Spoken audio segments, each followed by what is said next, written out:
Florentino has reconciled with several Real Madrid icons, who left the club under a cloud or in traumatic circumstances.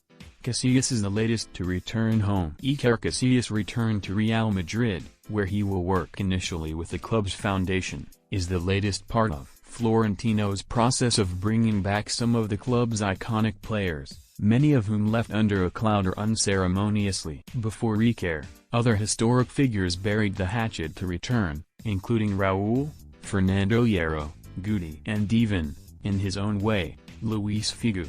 Real Madrid Spain News Stats Hierro, assistant to Ancelotti, one of the first players to put any bad blood behind him to return to the Bernabeu was Hierro. After the successful experience of having Zidane as his assistant during his first year as first-team coach, Carlo Ancelotti chose Hierro, who had been director of sport with Spain's national team and Malaga, to be his number 2 during his second season. It was a re-encounter with Florentino years after the monumental bust up during the league title celebrations in 2003, which ended with both Hierro, the captain, and Del Bosque, the coach, leaving without renewing their respective contracts.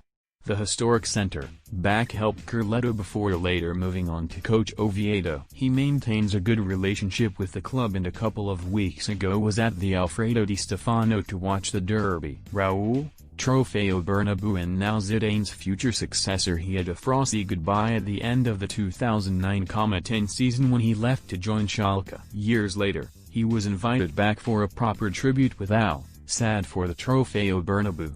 A full house, 86,000 fans, turned up to watch him play a half with each club. Once he had retired and patched things up with Florentino, he decided to move into coaching, starting out with the youth teams in Valdebebas. Raúl is still cutting his teeth as a coach in La Fábrica. He has coached the under-15s, the under-19s, and has 2 years under his belt with Castilla.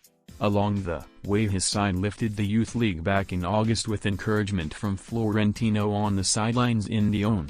The club view him as Zidane's natural successor one day in the future. Guti, given a coaching opportunity in La Fábrica. The former number 14 spent most of his life at Real Madrid but left with no fanfare or fuss. He continued playing in Turkey, against his wishes, because Madrid refused to renew his contract. "I've given half of my life to this club. I joined aged 9 and am leaving aged 33. I'm sad that I am not able to retire here," he admitted. But not long after he had hung up his boots, Madrid offered him the chance to further his coaching career with the youth teams, although as an assistant. Eventually it was Victor Fernandez who gave him the chance to coach the under-19s, who he guided to glory in the Champions Cup and Copa del Rey. He was denied an opportunity to take the next step up to coach Castilla, that went to another former player, Santiago Solari, and he left soon afterwards. With Guti, it's probably a case of see you soon. Figo, only with the veterans. Figo's case is a tricky one. He made the peace with Madrid after leaving to join Inter 5 years on from being the bombshell that helped Florentino's electoral campaign. You often see Figo back at the Bernabeu, wearing his old number 10 shirt in the annual Corazón Classic matches alongside other veteran players. But the diplomacy stops there.